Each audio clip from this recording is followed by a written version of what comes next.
Hello সবাই সবাই তোমরা কেমন আছো? আশা করি সবাই ভালো আছো। আজ একটা নতুন ধরনের রান্নার ভিডিও নিয়ে চলে এলাম।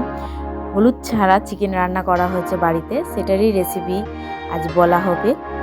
তো প্রথমে সিন আমি দেখাতে পারিনি, কারণ ভাই চাপিয়ে দিয়েছিল। তা কী দিয়েছিল তেলের মধ্যে বলছি।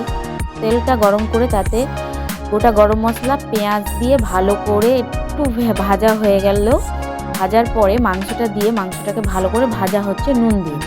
ভাজার পরে ভালো করে সুন্দর করে ভাজার পরে তারপরে আদা রসুন দেওয়া হলো। আদা রসুনটা দিয়ে ভালো করে কষানো হবে। ভালো করে যদি না কষানো হয় তাহলে একটা গন্ধ থাকে, ভালো করে কষাতে হবে। তোমরা কীভাবে মাংস রান্না করো সেটা বলবে।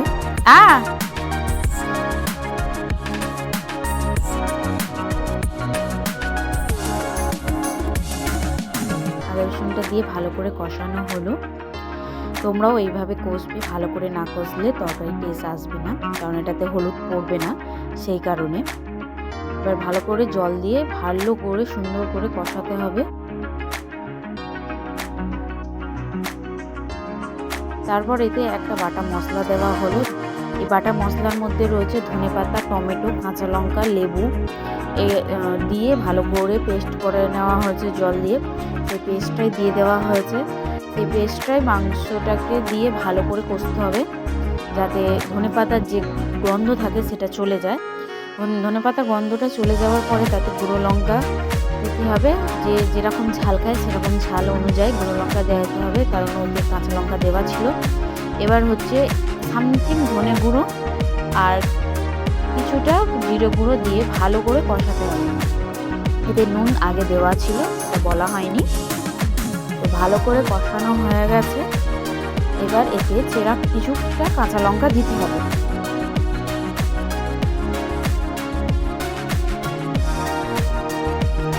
তারপরে ভালো করে কষতে হবে।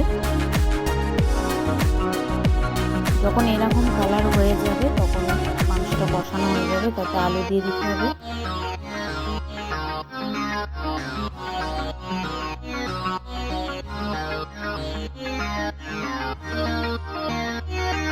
এবার ভালো করে কষানো হয়ে গেল। এবার এতে জল দিয়ে দিতে হবে।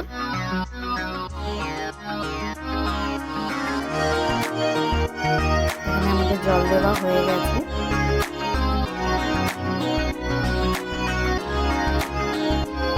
যতটা ঝোল গ্রেভি রাখতে চাই সেই মতন জল দিতে হবে। এখানে আমাদের আলু সেদ্ধ হয়ে গেছে। এবার আমরা নামিয়ে নেবো। সবাইকে টাটা। কেমন লাগলো বলবো।